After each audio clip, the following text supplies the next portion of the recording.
মাল মাখছে এখন।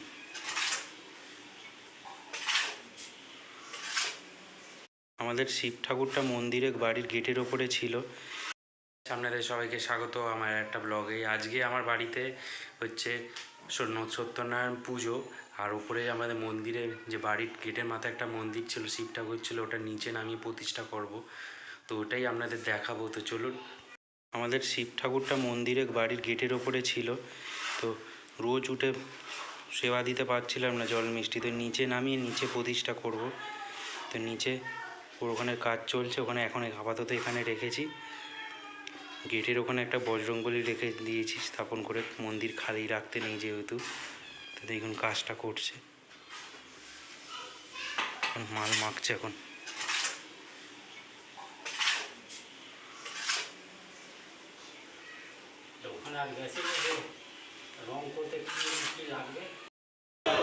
ঠাকুর প্রতিষ্ঠা হবে,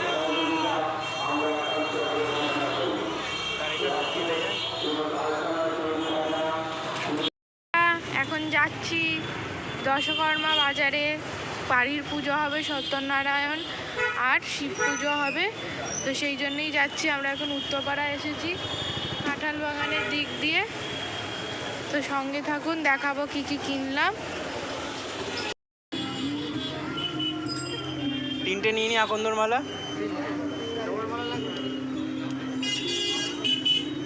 একটা দিই কত, একটা দিই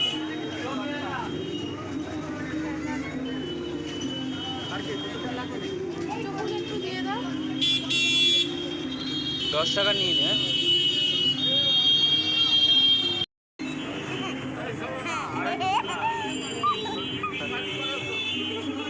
আটটা এই মালা দিয়ে দাও,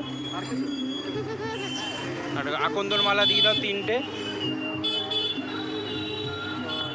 রেখে গেছি সব বাতাসা, আটা, ফুল, গুড়।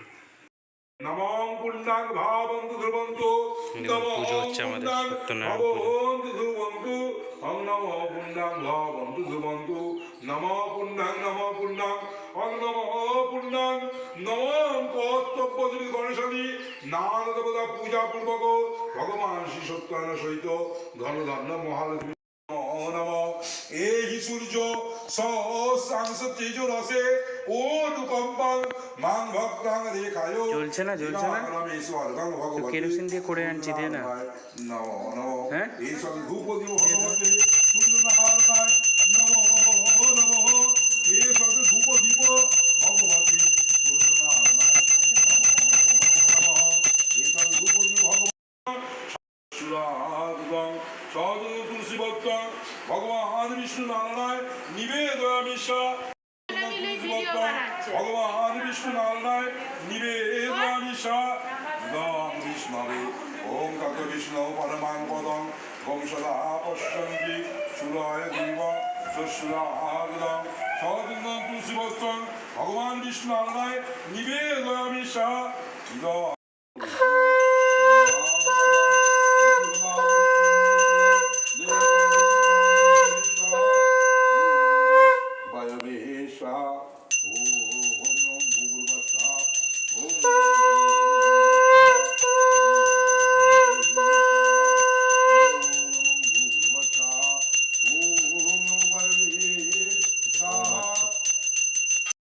এখন গাইস আমাদের পুজো হয়ে গেছে, এখন হোমের তেও ধোঁয়া বেরোচ্ছে। এখন সব নিয়ে যাচ্ছি, দিদি হাতা নিয়ে যেতে বললো, হাতাটা নিয়ে যাই। এই দেখুন গাইস, এই যে ঠাকুরটা রং করিয়ে এনেছি, ওই আলোটা জ্বালাই, ওনারা দেখতে পাবেন না, এইগুলো পরিষ্কার দেখতে পাবেন না। এই দেখুন খুব সুন্দর রং করেছে ভোলে বাবাকে। এটা কালকে ওখানে রাখবো, প্রতিষ্ঠা হবে। এমনি প্রতিষ্ঠা করা ঠাকুর, খালি ওখানে থেকে এখানে নিচে নামিয়ে এখানে স্থাপন করব, বিরাজমান হবে ঠাকুর। ভারী তো পুরো এবারে পাথরের, খুব ভারী।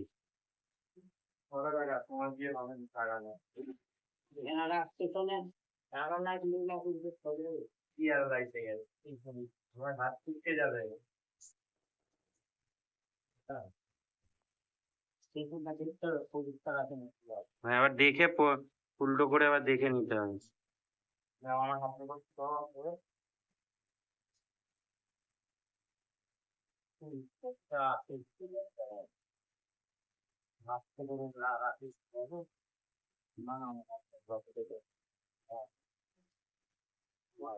ভাবিনি যে পাথরের আছে আর তারা ডান দিয়ে আসছে না কেন?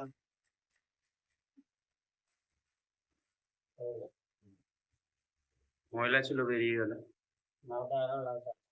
মানে আই আনার কাটাটা হাত টিপকে যাবে বহুত ভাগিয়ে যায়। এই লুকটা কি যে শিব ঠাকুরের তো এভাবে এই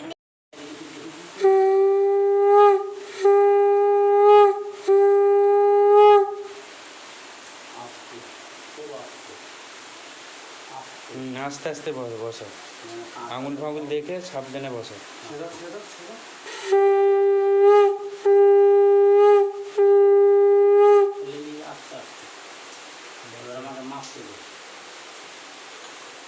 তারপরে খেলাধুলা করবে, পেছনে অতটাই ফাঁকা থাকবে, পরিষ্কার পরিষ্কার করতে হবে।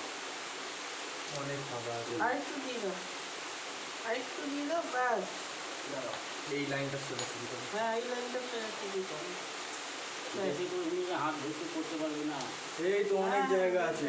হাত ঢুকলে তো হাত কি পাউন্ড কথা। আর ব্লগটা ভালো লাগলে একটা লাইক করবেন, চ্যানেলে নতুন হলে সাবস্ক্রাইব করবেন। তো তো চলুন যাওয়া যাক।